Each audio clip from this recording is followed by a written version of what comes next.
9 days since doctors downed their tools and are yet to be given an answer on what next. Remember, that's one of the stories that we'll be talking about right here on Easy Friday. My name is Shiksha Arora. Welcome to KBC Channel 1 from wherever you're watching this Friday. Our sign language interpreter tonight is Brian Muraru. We'll also be having sports as well as business news later on. So entertainment, information is all that you can be assured of to get plenty of this particular live broadcast. For now, let's get right into the highlights. Nationwide doctor strike enters day 9, despite head of public service late night meeting forming a conciliatory committee. War on illicit brews. 5,000 alcohol outlets operating near institutions of learning shut down in government's efforts to sober up the nation. And a policy to formally recognize Kenyans with skills acquired through experience launched.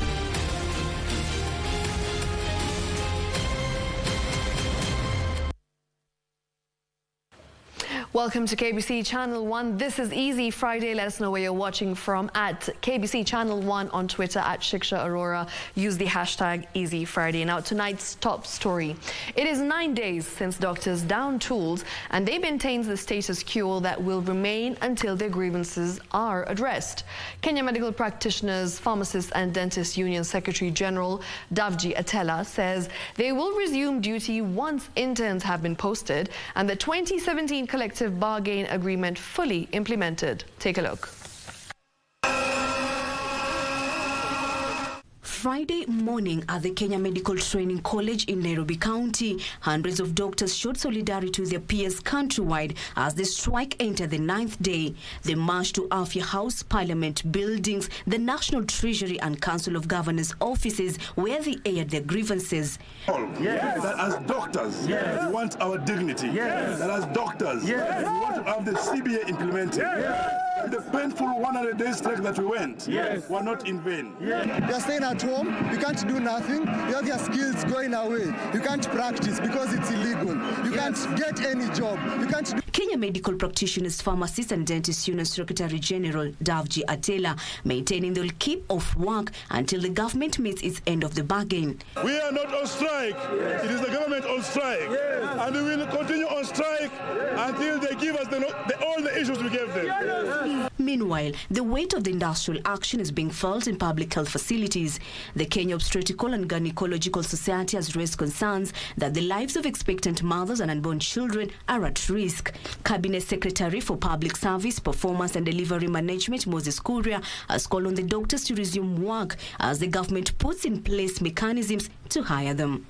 Kwa nini unaandamana na unaona mood ya taifa na mood ya kukaa pamoja na kuongea na kusikizana na kurekebisha na kusonga mbele pamoja. Kasichana Masha, Easy Friday. And still on the same, a 13-member conciliatory committee consisting of representatives from Doctors Union KMPDU, Salaries and Remuneration Commission and Ministry of Health has been formed to lead the talks aimed at ending the doctors' strike. A meeting led by Head of Public Service Felix Koskei at Kenyatta International Convention Center on Thursday night, however, failed to strike a deal as the doctors maintain that their demands must first be met before calling off the strike. They want the intern doctors posted and their collective bargaining agreement honored in full. The talks are expected to continue today. Take a look. A meeting of Medic's Salary and Remuneration Commission, Ministry of Health and Head of Public Service that ran late into Thursday night resolved to form a 13-member committee to iron out the issues facing the health sector. The committee will look at them, prioritize those which are very urgent, the ones that can wait because of fiscal situation, so that we can progressively implement one by one. In the meeting, ordered by Employment and Labour Relations Court, Head of Public Service Felix Koskei urged the striking doctors to depart from the hard stance, saying the government was keen to address their demands to safeguard Kenyans' right to health. We may have one consultant and so many interns running the hospital on their own. carrying out procedures and the rest. We want to separate the two. The doctors issued 19 demands they want to be addressed before they resume work. Intern is a doctor who has graduated, taken an oath, and is employed under supervision. So you go to the hospital, you actually work because you've done all your studies. They vowed to sustain the strike on Friday, despite government maintaining that the strike was illegal. The strike has been stayed until 3rd of April, when the parties will go back to court for mention. Giverson Minor, Easy Friday. Now, the government has reiterated its commitment to promoting skills development and job creation initiatives. Deputy President Rigathi Gachagua, while presiding over the launch of recognition of prior learning policy, emphasized the importance of empowering citizens to unlock their full potential and contribute to the nation's progress. The launch of the recognition of prior learning policy follows the approval of the policy in January 2024 by the cabinet chaired by President William Ruto, a milestone in a process that commenced in 2020. Take a look. In a momentous occasion for Kenya's education system, Deputy President Rigathi Gachagua presided over the launch of a recognition of prior learning policy. The event climaxed with a confirmation of skills and expertise of 900 graduates who completed their prior learning assessment. With the launch of the recognition of prior learning today, we have removed the barriers and opened the gate for consideration of knowledge, skills, and expertise in employment. Henceforth, our skilled artisans will no longer use folders with pictures of their hard work to prove knowledge and skills. Once you get those qualifications, you can proceed, you do your diploma, and we are offering those courses in the Open University of Kenya. You can be able to run from the comfort of your home. Sentiments echoed by Technical Vocational Education and Training Principal Secretary Esther Moria. We have made up our mind that we are going to aid this country to create pools of skilled people so that those industries can come and invest in this country. Kenya is poised to deliver the next set of workers to the world. Kenya will become the hub of employees. The anticipated transformation through recognition of prior learning is expected to cause a ripple effect on the labor and skills uptake. Jacqueline Masharia for Easy Friday. In other news, Azimio la Umoja One Kenya Alliance principals want the ruling Kenya Kwanza government to prioritize pertinent issues affecting the health and agriculture sectors. Wiper Party leader Kalonzo Musyoka and his DAP-K counterpart Eugene Wamalwa, while speaking in Kisii County, took issue with the way the government was handling the medics who are on strike and demanded that intern doctors be deployed as required.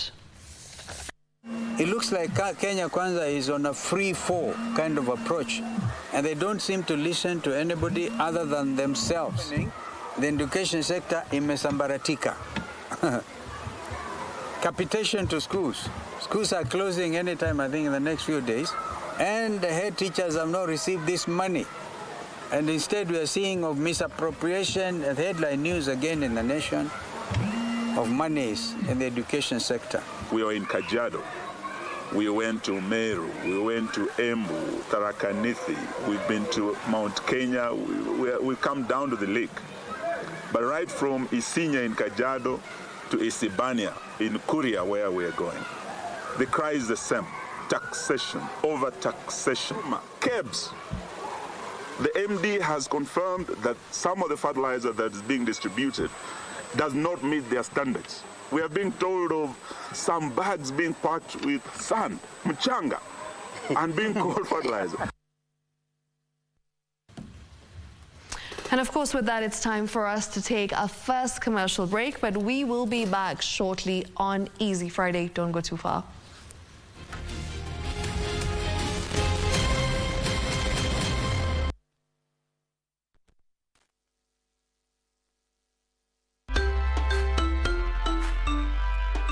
Welcome to Kwale County, the premier destination for Africa's finest beach experience, offering an array of exciting water sports that guarantee an unforgettable stay in Kenya. In addition to the pristine beaches, Kwale boasts a vibrant cultural scene where the rhythms of traditional dances and diverse cultures continue to captivate its visitors.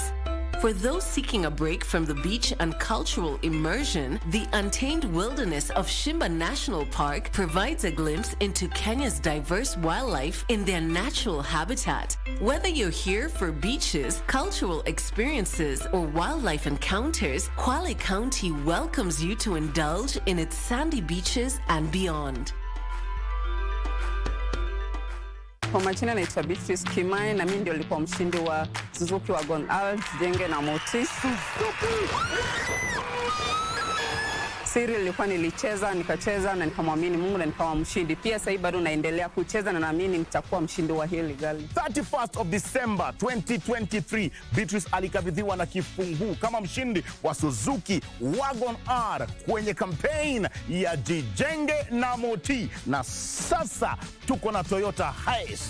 Siri yake ilikuwa ni moja, alicheza mara kadhaa, akacheza mara kadhaa na akajaza tickets zake kwenye draw na bahati ikakuwa ni yake. Sasa uko na fursa ya kuvuka na ma3, fursa yako kwenye star 570 hash. Ushindi namtangaza the 5th of May mwaka huu. Vuka na ma3! Cheza Lucky Game na tunakuhakikishia ushindi na bahati yako itakufikia mahali popote ulipo. Kumbuka kucheza ni star 570 hash.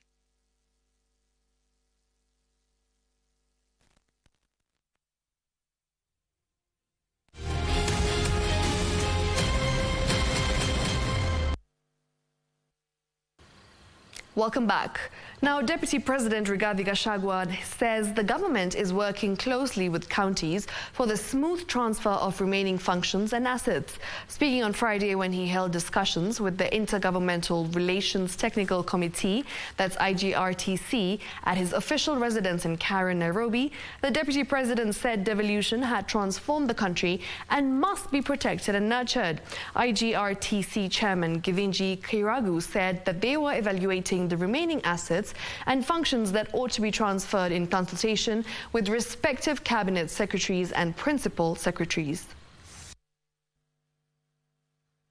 So we continue to support devolution, and as I coordinate intergovernmental relations, I have instructions from the President to create a working relationship with the county governments, and to a large extent I've tried to do that as much as possible. We really consult a lot with them on many issues. We disagree on a few, on only matter resources. But in terms of procedure, in terms of engagement, in terms of goodwill, in terms of political support, we all talk the same language. We disagree once in a while on the division of revenue bill. Again, because it's struggle for scarce resources, because the resources are not enough. So there's push and pull between myself and them. I would suggest after this presentation on the functions that you intend to transfer and gazette, before you do so, I would request the President also to listen to you, because he is really the father of devolution. In other news, Prime Cabinet Secretary and Cabinet Secretary for Foreign and Diaspora Affairs, Musalia Mudavadi, is advocating for a proactive stance in advancing African interests while forging strategic alliances worldwide. While unveiling Kenya's grand strategy and delineating a comprehensive roadmap for national prosperity amidst global transformations at the USIU Africa campus in Nairobi on Friday, the Mudavadi termed foreign policy as a function of domestic policy that necessitates a holistic approach to national development that integrates domestic priorities with global aspirations, fostering unity and resilience among Kenyans.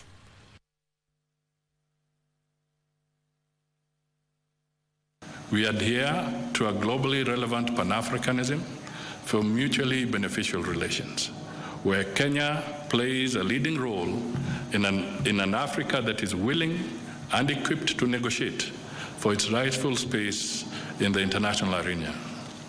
Kenya champions and remains committed to the interests of Africa in international relations. This is why Kenya's position is that as much as we highlight the global crisis, such as Gaza and Ukraine-Russia conflicts, we should not forget the ongoing crisis and intractable conflicts in our continent, which continue to kill our people and impoverish the continent. Now, the government has shut down 4,800 alcoholic outlets countrywide operating within the prohibited proximity to basic learning institutions and revoked their licenses. Speaking in Matungulu, Machakos County, Cabinet Secretary for Interior and National Government Administration, Kithure Kindiki, said another 9,500 premises selling unlicensed alcoholic drinks have been shut and 12 distilleries of toxic brews destroyed to curb further production. The national government has intensified its war against illicit brews, with Interior CS Kithure Kindiki warning those intending to sabotage the campaign.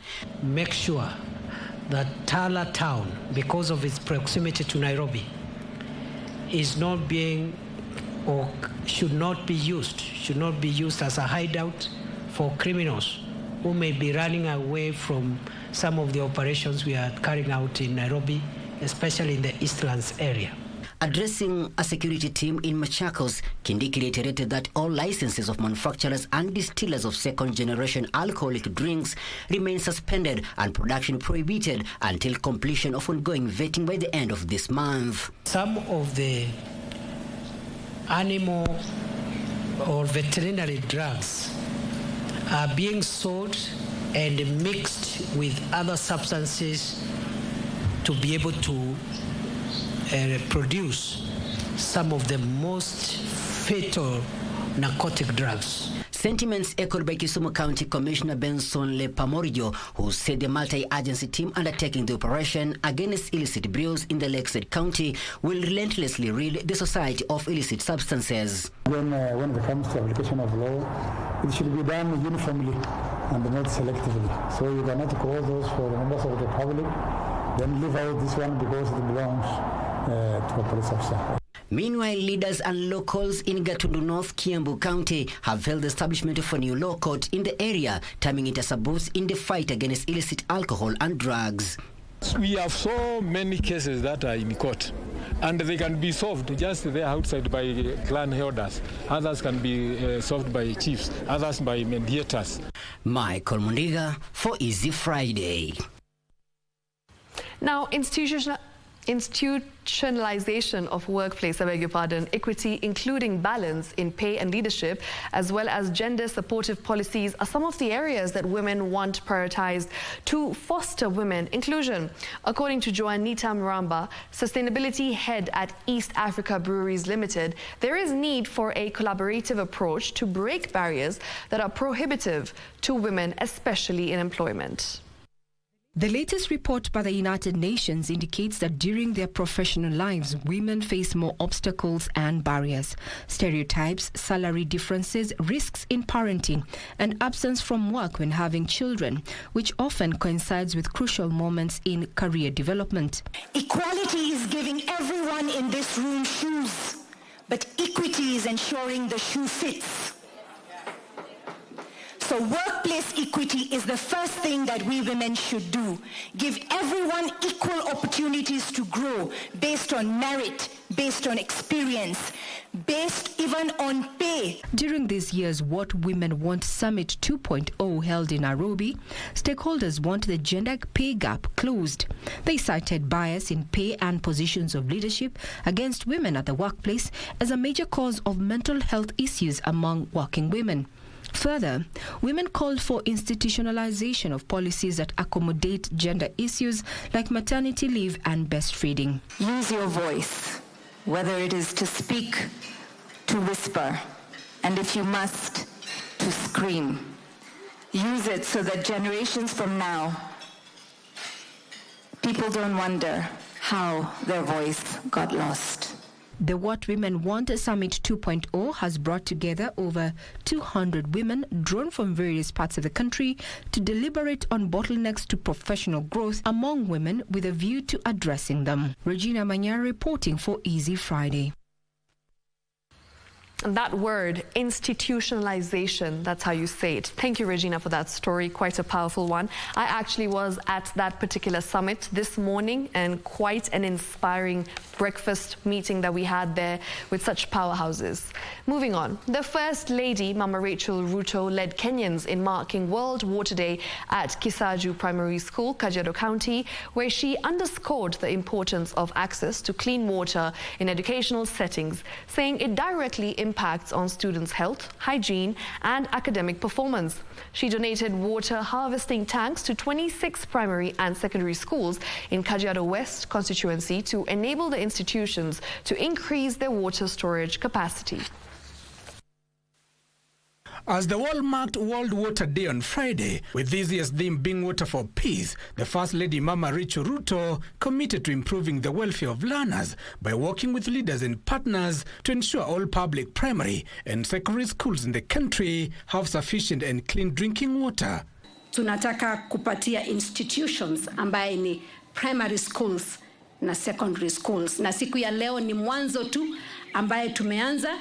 Tutapeana mtungi ya maji ambaye ni ya lita 3,000. Speaking in Kajiado County, where she donated water tanks to 26 primary and secondary schools, the First Lady said water provision in schools is in line with the 100% transition policy in schools. Elsewhere, Kisumu County signed an agreement with Vihiga County government to supply bulk water to Maseno town to fill the deficit caused by a growing population.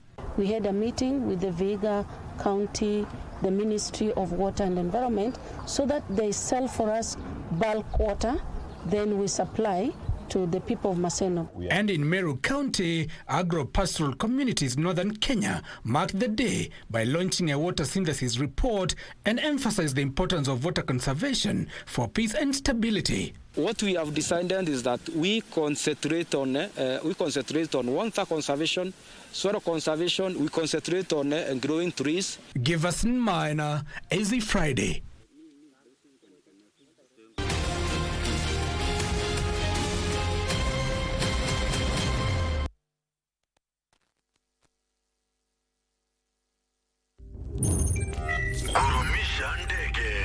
Aviator instant game. Be a daring pilot and earn by how much high you can lift the plane. The higher you fly, the higher your win. The sky is the limit. Mozart Bet. Welcome to Sensei Institute. Mahali skills zangu ni pesa mkononi. At Sensei College, practical skills is the definition. Accredited by the government and founded on a Christian background, Sensei College offers all-rounded programs that are tailor-made to enhance your skills and give you the future you desire. We offer courses such as interior design, fashion and design, hairdressing and beauty, hospitality courses, trailer driving and defensive driving, building construction technology, CCTV, solar and electrical installation, photography and video production, electronic courses, vehicle electronics and mechanic courses, agricultural mechanics, ICT, and many more.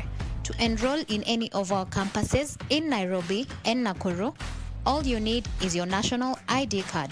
Mapema do best. Take advantage of our monthly intake. Come to kusort na skills.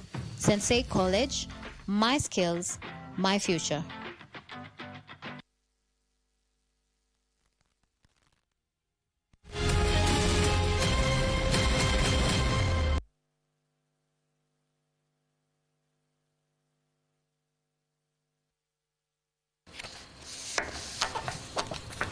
All right, welcome back. Now, Kenya's rising profile as a hub for progressive climate action has been boosted by the launch of the Regional Center of Excellence in Biodiversity, Forests and Seascape Ecosystems Management at Kasarani, Nairobi. Nairobi Environment Cabinet Secretary Soipan Tuya said the center will help in environmental mapping and enhance the conservation efforts in the country. Environment Cabinet Secretary Soipan Tuya, who launched the Regional Center of Excellence in Biodiversity, Forests and Seascape Ecosystems Management at Kasarani, Nairobi County, noted the importance of shared responsibility in environmental conservation. By working together, we can overcome the most pressing environmental challenges of our time and ensure a better world for our future generations. The center will also foster collaboration, innovation and knowledge exchange in conservation-based practices that will enable governments to tackle climate change and meet their environmental conservation targets. We need to do our natural resource accounting as a country, and thereafter ensure that what follows is sufficient resourcing of the natural resource management sectors. The launch of the facility comes a day after the International Day of Forest, which saw the planting of trees countrywide. Kenya Forest Service partnered with Kenya Urban Roads Authority to plant over 300 trees at the General Service Unit and Kenya Defence Forces camps in Mandera County.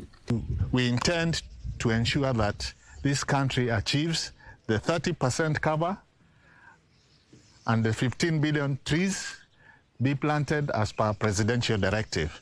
Sheria inasema in clause 24, anybody who cuts down trees or who causes deforestation or causes logging anafaa alipe $500,000 shilling fine ama miaka 5 gerezani. Tilio Marco for Easy Friday.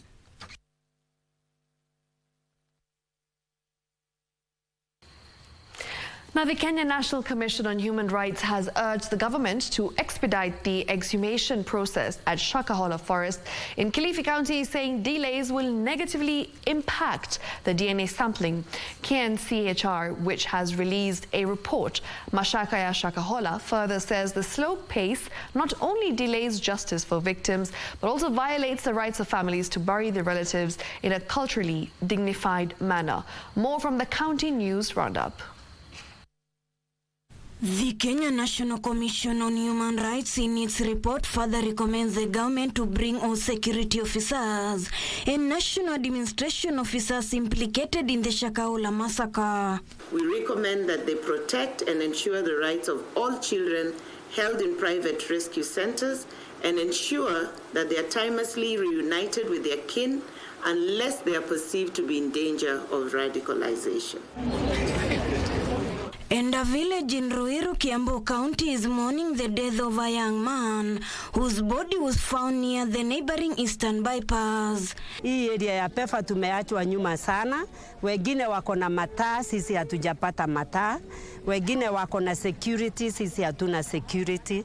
Tunaulizia kwa sababu tuna vijana, tuna wasichana ambao wanaenda kazini asubuhi kutafuta. Watakuwa wakipitia wapi? Wahalifu hawatoki mbali. Wahalifu wanakaa na nyinyi. Na wahalifu ni watoto wenu, mandugu zenu, marafiki zetu. Mnapo suspect kwamba mtu ni mhalifu, mpeane habari kwa polisi na sisi tutachukua hatua mara moja.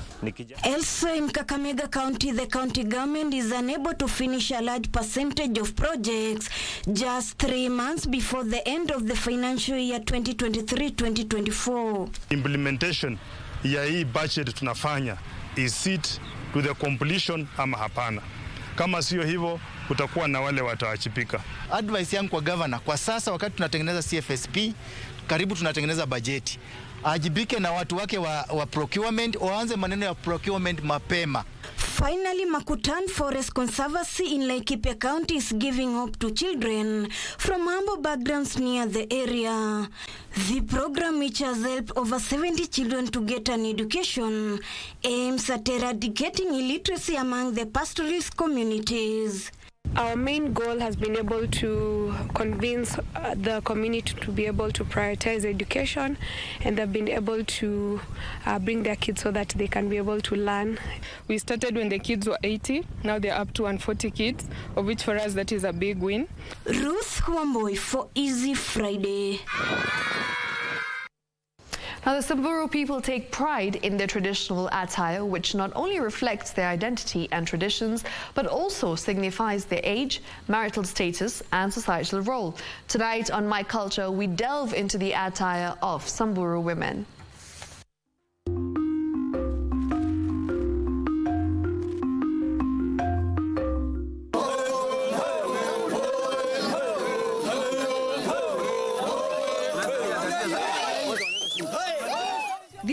people are sometimes referred to as the butterfly people due to their colorful ornaments, attire, and hairstyles.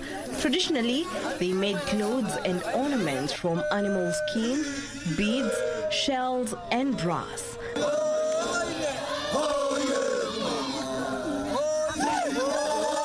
Men dyed their hair with red ochre. Warriors, Morans, kept their hair long in braids and dressed in more colorful attire than other members of the community.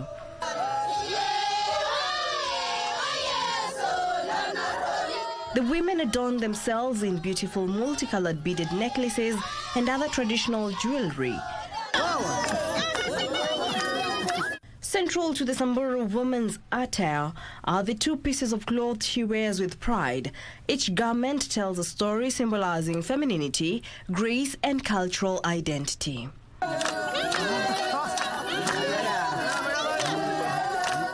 During celebrations, women adorn dresses predominantly in red, adding to the festive atmosphere. But it's not just about the women. The men also play a part in the color scheme. While women wear red, the young men opt for black attire, creating a visual contrast that's both striking and culturally significant. And when it comes to special occasions, the attire takes on even more significance. Sasa hiyo tunavanga saa ile tuko na sherehe maalum kama jana. Tunavanga mara ngapi kwa mwaka? Wakati wa kuolewa kwa wasichana tuseme sherehe. Au wakati wa kutayarisha vijana. Na kuna aina mbili ya hiyo ngozi. Sisi tunavaa red, lakini vijana wanavanga black. But it's the jewelry that truly captivates the eye. A symphony of colors adorns their necks, wrists, and ankles, each bead a statement to tradition and societal status. Kama sasa hii tunaitanga hii ni chatata. Alafu hii ni marna. Alafu hii ni kirepa. Sasa hii alafu hii tunaita shining, hii ni kichanga ya kichwa. From colored seeds to intricate beads, each piece carries with it a story of resilience and creativity. Beadwork plays a significant role in Samburu women's attire. It's not just decorative, it's symbolic. Beadwork worn on the head is a hallmark of Samburu women. It's meticulously crafted and varies depending on the woman's age. Every detail matters. The intricate patterns and colors distinguishes young women from older women in Samburu society. And it doesn't stop there. Hii ni shanga mama anaweza vaa. Msichana sio rahisi avae vile mimi nimevaa. Ndio uweze kutofautisha ule ni mama. Na kuna aina mbili pia ya mama. Kuna young na kuna old mothers. Hawa kuna nguo yao. Ukiona ule unasema ule ni tunaitanga singiki. Hiyo ni mama ya katikati. Unasema ule ni kabarta. Kazi ni mama katikati. Si old na si ni age katikati. Beadwork on the neck is yet another key element. It further distinguishes women and adds to the overall elegance of the attire. With each birth of a son, she adds another ring, a testament to the continuity of life and family. But it's not just about the beads. A belt completes the ensemble, adding a touch of sophistication and tradition. Na kuna aina mbili ya mshipi. Hii inaitwa ngimente kwa Kisamburu.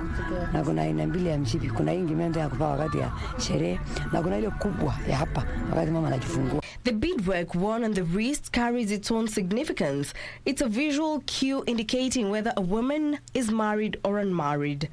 Marriage is a pivotal aspect of Samburu culture, and even the earrings play a role in signifying marital status. Different types of earrings worn by Samburu women symbolize whether they are married or unmarried, providing insight into their life stage.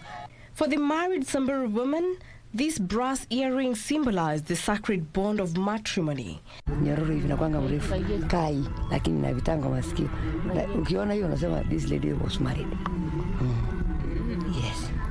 In essence, Samburu attire is more than just clothing. It's a reflection of identity, tradition, and the vibrant culture that defines this remarkable community.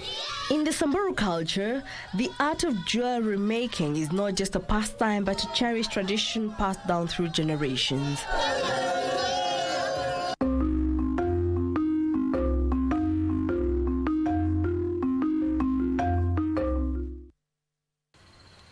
It's always such an eye-opener being able to see and, get an insight into the lives of these beautiful people who have such a rich culture.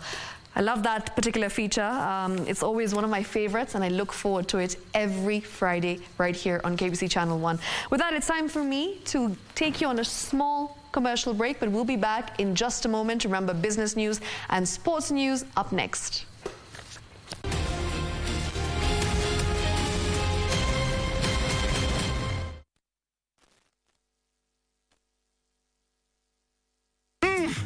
Friend huyu hapa na anakugoja *570# chagua option namba 4 na ujiingize katika draw ya kuvuka namba 3. Mshindi tunamtangaza 5th of May. Kumbuka ni *570#. Cheza Lucky Game na tunakuhakikishia ushindi na bahati yako itakufikia mahali popote ulipo. Kumbuka kucheza ni *570#. Ili kupata mtu wa baraka kama sikiza tune yako, bonyeza *812*503#. Wewe, ni kwa nini unafurahia vipaji ili asiye anayetoa? Kwa nini unapenda baraka, humpendi mtu wa baraka? Nauliza, ni kwa nini unapenda mchuzi wa papa ila papa mwenyewe humtaki? Ni busara kutambua kuwa ukimpata mtu wa baraka. Kupata mtu wa baraka kama sikiza tune, bonyeza *812*503#. *812*503#.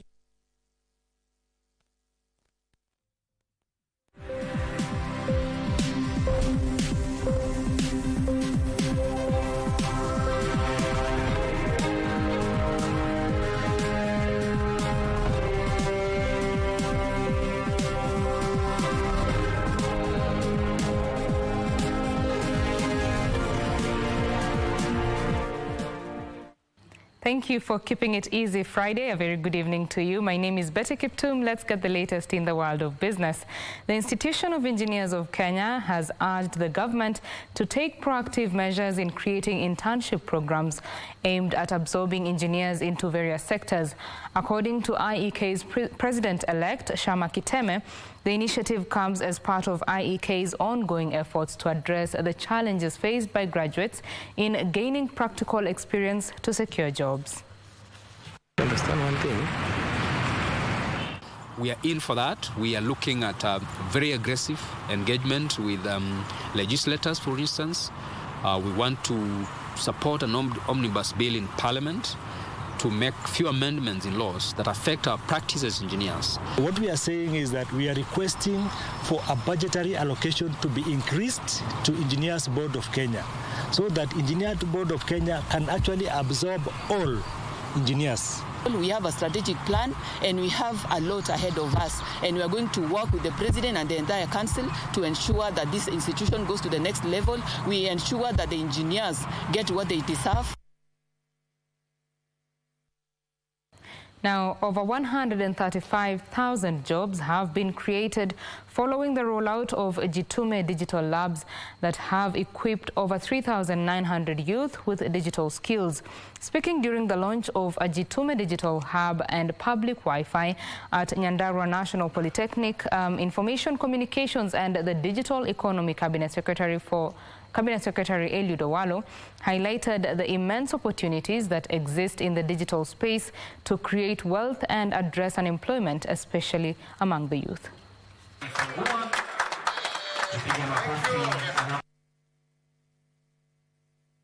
We have talked to these students here, and it is amazing the abundance of opportunities that we have on digital platforms.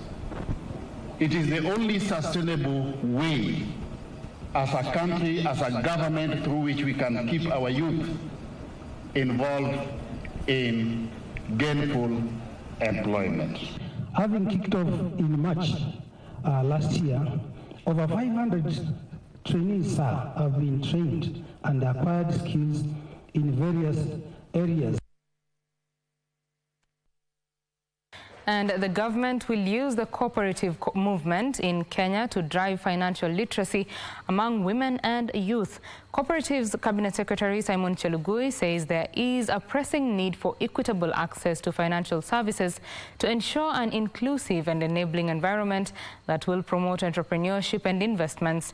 Approximately 24 million Kenyans are financially illiterate, with 10 million remaining excluded from any form of financial inclusion. The government is targeting to bring 10,000 people annually into the formal financial economy, with more focus on women and the youth.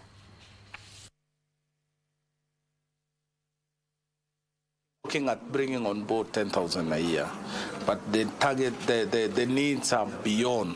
Government will also make a serious contribution in promoting financial inclusion, but the partnership that we have witnessed today will also take their space as we rally each person towards inclusive financial inclusion. We bring in our digital secure technology.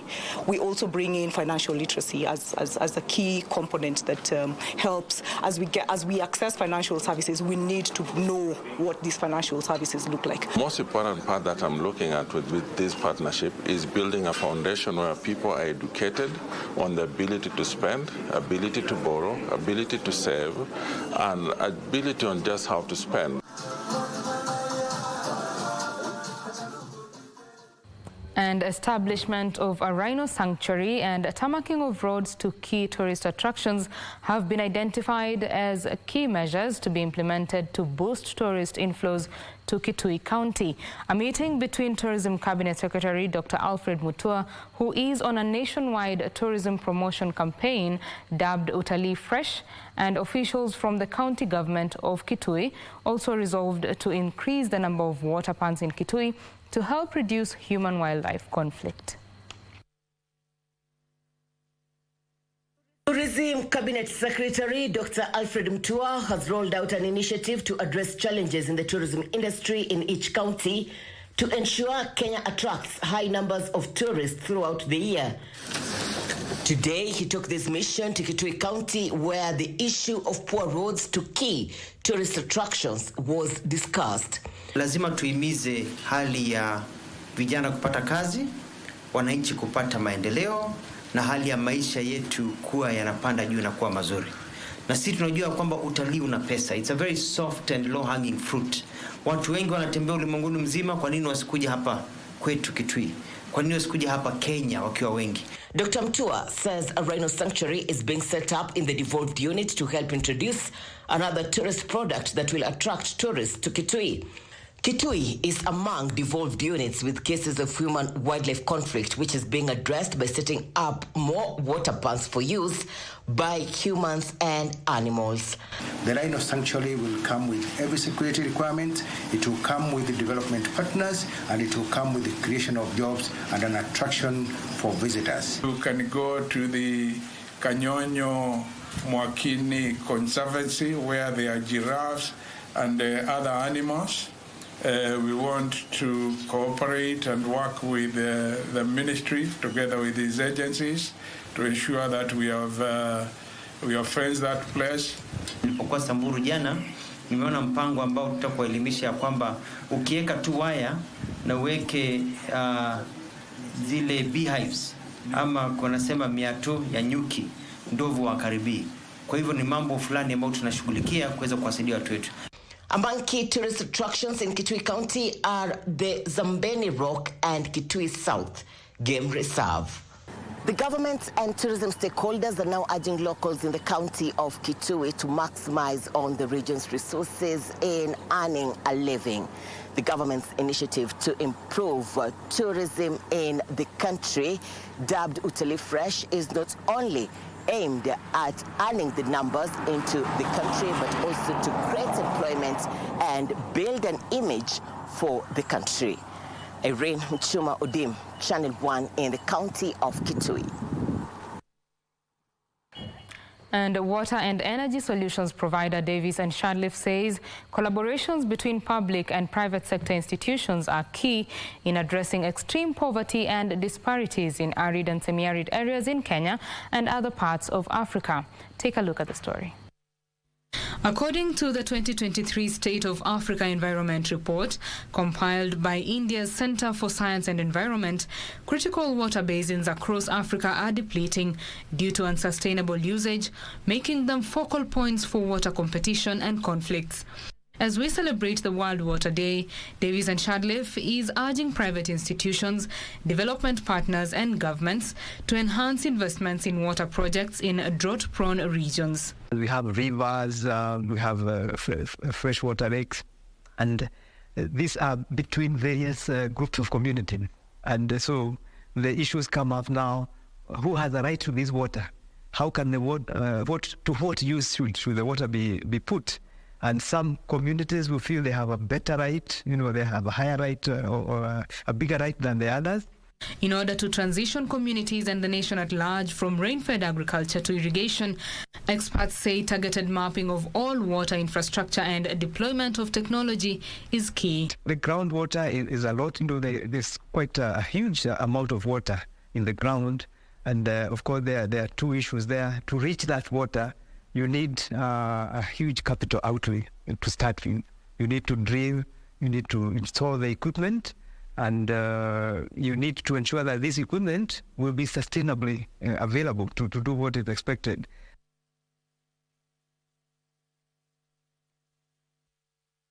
Moving on, Tharaka Nithi Governor Muthomi Njuki is urging local brewers to prioritize purchasing sorghum from local farmers.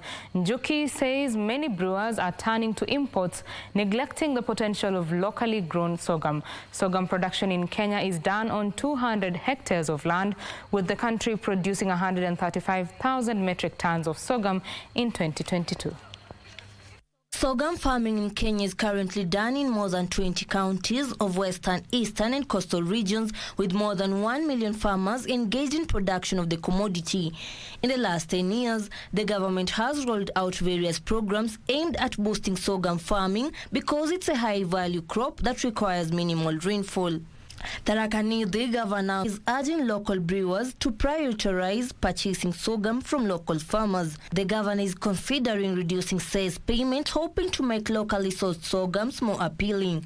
Tutapunguza ses ya ile munya kutoka 30 shillings ikuje 20 katika ses kama ile vile Meru na Ukambani na Ripisha.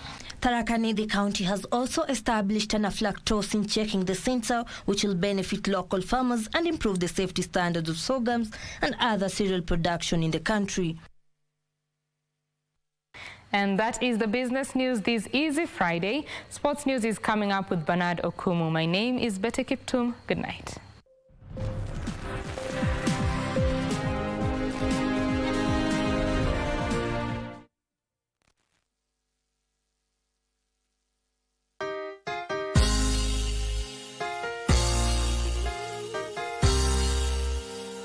In the name of Jesus Christ, Mungu anatarajia ukanyange hatua mbele.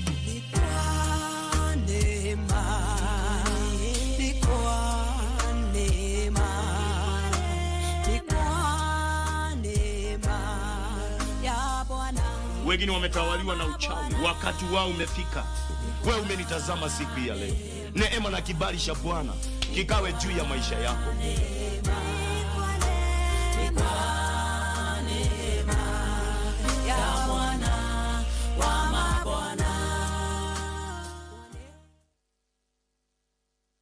Back to the future. The future is simulate. Bet smarter. Win faster now. Be a winner.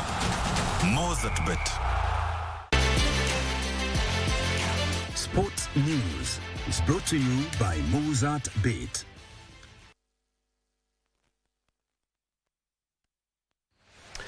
Yes, indeed, and a very good evening. Welcome to Channel 1 Sports this lovely Friday evening. I'm Bernard Okumu.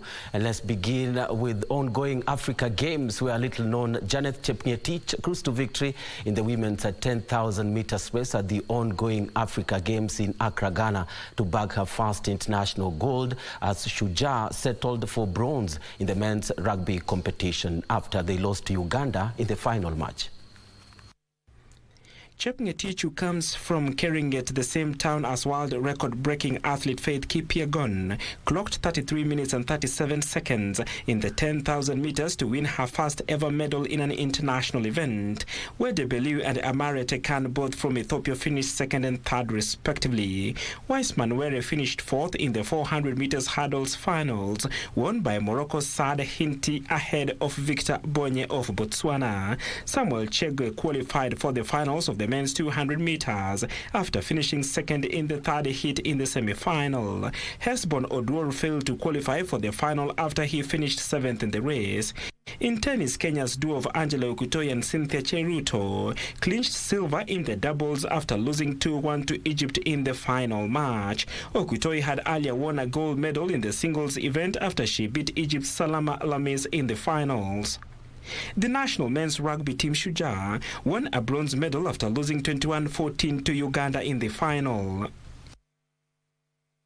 And to rally now, where all the WRC Safari Rally stages are complete except the transport section at Sleeping Warrior and Samburu in readiness for the third round of the World Rally Championship set next weekend. The two sections will be finalized this weekend. This was revealed during a Reiki tour led by Sports Cabinet Secretary Babu Namwamba from KICC to Naivasha, where he said he will ensure Kenya delivers a world-class event. KBC will broadcast the championship live. The sports CS Babu Namwamba started this tour at the KCC before heading to Naivasha, where I made several stops at, among others, the Service Park, the Wildlife Research and Training Institute, which has been recognized this time around, the Geothermal Power Station and Hellsgate, where the sections have been upgraded to ensure they are ready for the rally. He said he will leave nothing to chance to ensure everything is ready for the competitors, whose teams have already started arriving in the country. Sisi tuna imani ya kwamba hakuna swala lolote ambalo litahatarisha mashindano haya mwaka huu. Kila kitu kiko shwari. Tuko tayari. Meanwhile, the sports CS toured Nakuru Afra Stadium, which he said will get a facelift as part of government's deliberate efforts to ensure sports infrastructure in the country, as Kenya positions itself as leader in that development. Key enhancements include expanding the stadium to a 15,000-seat capacity, upgrading the playfield, building new changing rooms, installing new stands with canopies, lighting, and laying a new start and track for athletics. The CS was flanked by Nakuru County Deputy Governor David Combs, whom he assured of the government's commitment to support their effort. It's the intention and the practice now, really actually the practice of the national government to work closely with county governments to develop sports facilities as well as facilities to support our creatives. And we see Afraha Stadium as being a key part of our plans to spread sports facilities across the country and also make sure that different parts of the country have the capacity to host events, including international events. Join Abwile for Easy Friday. Still on rally, where security for rally drivers and their teams and all the participants will be prioritized during the WRC Safari Rally, according to Deputy Inspector General of Police Stephen Etiang, who asked Kenyans to comply with the laid down security procedures to ensure they are not caught on the wrong side of the law. Now, the Deputy Traffic Commandant Gifinalis Barasa also said traffic will be controlled and diverted in Naivasha and Nakuru to ensure that there are no snarl-ups. Now, they did affirm this during a security press briefing at the KCC, where the WRC Safari Rally will be flagged off on Thursday next week and will be televised live on KBC Channel 1. What we are asking the members of the public, plan your itinerary as early as possible so that we don't cause that commotion that we are seeing each and every time that we have this kind of festive period. And this type of event that you are going to have in the next 7 days. Otherwise, with that, I think you are assured with your safety and your security. Parking of lorries and trucks by the roadside, especially at Kikopei and Maimayu to Naivasha route, will not be allowed. An alternative parking area will be provided. Motorists heading towards Nyanza, Western, Kenya and North Rift are advised to use the narrow route after Maimayu. Motorists heading to Nakuru from Central, Kenya are advised to divert at Thika, then proceed on via Safaricom Foundation route and pass through Gakoe, Magumu, Njambini, Engineer, Olkalau, and Lanet as they proceed to their destinations. Media briefing.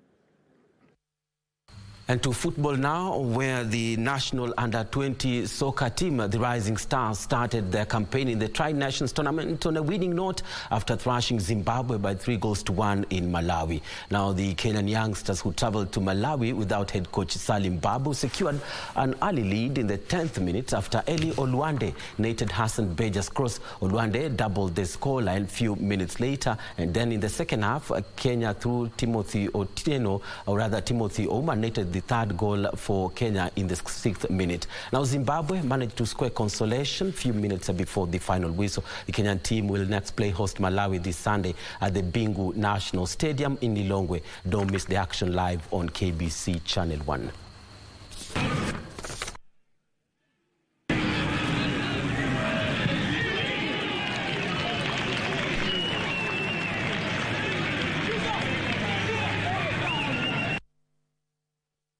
Well done, the Rising Stars. Remember that Harambee Stars is also playing in the Seniors Four Nations tournament, and they begin their quest tomorrow. Remember to catch the action live on KBC Channel 1 beginning at 6 p.m. Across the borders, where Wales will face Poland for a place in Tuesday's 3 Euro 2024 playoff finals after defeating Finland by 4-1 in the semi-final playoff in Cardiff. Meanwhile, Albert Gudmundsson scored a hat-trick as Iceland came back to beat Israel 4-1. Iceland will now face Ukraine, who stunned Bosnia 2-1. Georgia, who beat Luxembourg 2-0, will host Greece, who enjoyed a comfortable 5-0 win over Kazakhstan.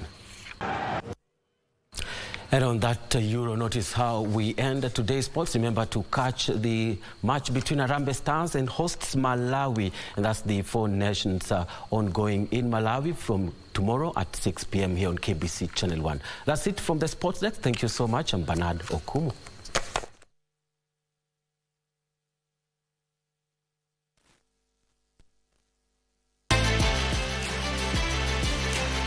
Sports News was brought to you by Mozart Bet. You can lift the plane. The higher you fly, the higher your win. The sky is the limit. Mozart Bet.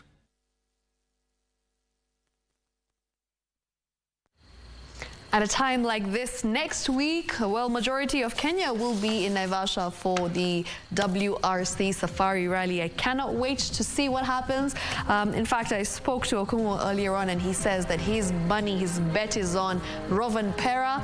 I still think Takamoto has quite the chance. Last year wasn't so great for him.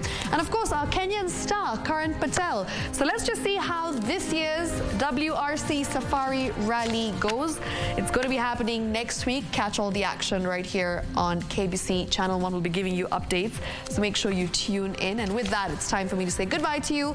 I'll see you next week, same time, same place. Don't go anywhere, because coming up next, we've got DJ Coljax with Disco Funk. Asante sana for tuning in. Our sign language interpreter has been Brian Muraru. Good night.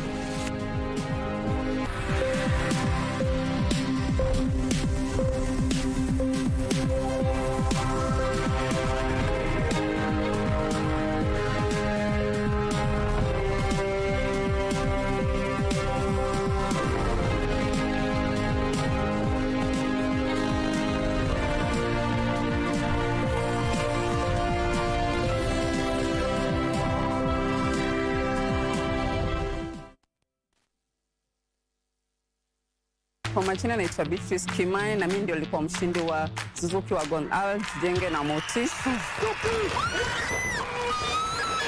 Siri ilikuwa nilicheza, nikacheza na nikamwamini Mungu na nikawa mshindi. Pia sasa bado naendelea kucheza na naamini nitakuwa mshindi wa hili gari. 31st of December 2023, Beatrice alikabidhiwa na kifunguu kama mshindi wa Suzuki Wagon R.